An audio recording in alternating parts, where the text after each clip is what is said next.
वाराणसी में गंगा में जलस्तर बढ़ने के चलते पिछले 42 दिनों से नाव संचालन बंद है। इसका सबसे ज्यादा असर गंगा किनारे बसे करीब 3000 नाविक परिवारों की रोजी रोटी पर पड़ा है।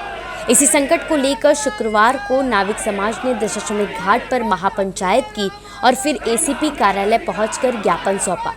नाविकों का कहना है कि प्रशासन ने जलस्तर बढ़ने पर सुरक्षा कारणों से नाव संचालन बंद कराया, लेकिन इसी बीच क्रूज का संचालन लगातार जारी है। नाविकों ने आरोप लगाया कि नियम सिर्फ गरीब नाविकों पर लागू किए जा रहे, जबकि पूंजीपतियों को छूट दी जा रही है।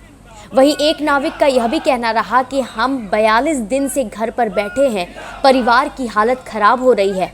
अगर हमारी नावें नहीं चली तो भूखे मरने की नौबत आ जाएगी। महापंचायत के दौरान नाविक समाज के नेता प्रमोद माझी ने कहा कि निषाद समाज का जीवन पूरी तरह नाव पर टिका हुआ है और मौजूदा हालात ने उनके सामने जीविका का संकट खड़ा कर दिया है। उन्होंने बताया कि बनारस के सभी घाटों के मुखियाओं के साथ बैठक करके रणनीति बनाई गई है। प्रमोद माझी ने आरोप लगाया कि प्रशासन सिर्फ कुछ नावों को चलने दे रहा है, जिसमें समाज में असंतोष बढ़ रहा है। उन्होंने कहा कि गंगा आरती में नाव से श्रद्धालुओं को दर्शन कराने पर भी रोक लगा दी गई है, जबकि क्रूज पर कोई भी पाबंदी नहीं है। यह दोहरा मापदंड हमें स्वीकार नहीं। नाविकों ने क्रूज संचालन की तरह नाव संचालन पर भी पाबंदी हटाने की मांग के साथ साथ गंगा का जलस्तर लगातार घट रहा, ऐसे में बड़े नावों के संचालन की अनुमति, गंगा आरती में श्रद्धालुओं को नावों से दर्शन कराने का आदेश फिर से जारी किया जाए और प्रशासन सबके लिए एक समान नियम बनाए, सिर्फ गरीब नाविकों पर सख्ती न हो, ऐसी मांगे की।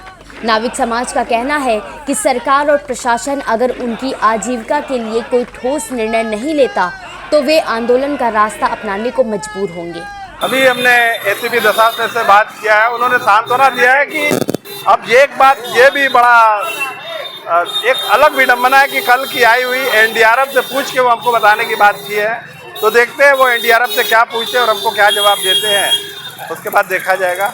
किस आप लोग को बैठक चली थी? आज हमारा नौका संचालन को लेके नौका संचालन कैसे शुरू हो, क्योंकि 42 दिनों से हमारा नौका संचालन बंद है। लोगों का जीवन संकट में है, लोगों के जीवन को कैसे सुरक्षित रखा जाए, उससे हम लोगों ने बैठक किया। उसके बाद एसीपी दशाश्वमेध से हम लोग मिले हैं। इन्होंने एक हल्की सी सांत्वना दिया कि बात करके बताते हैं, देखा जाएगा आगे क्या होता है। लेकिन अगर ज़रूरत पड़ी तो हमें अलग से नियम बनाना पड़ेगा, क्योंकि अगर दूसरे की जीवन को सुरक्षित रखना हमारा कर्तव्य है तो अपने के जीवन को भी बचाना भी हमारा ही कर्तव्य होता है। तो अपनों का जीवन बचाने के लिए हम कुछ ऐसा नियम बनाएंगे कि लोगों को भी सुरक्षित रख सके और हम भी सुरक्षित हो। आप लोगों को कोई सहयोग मिल रहा है सरकार से? भाई सहयोग आज के सरकार का तो काम है कि तिल्ली देते हैं तो एकदम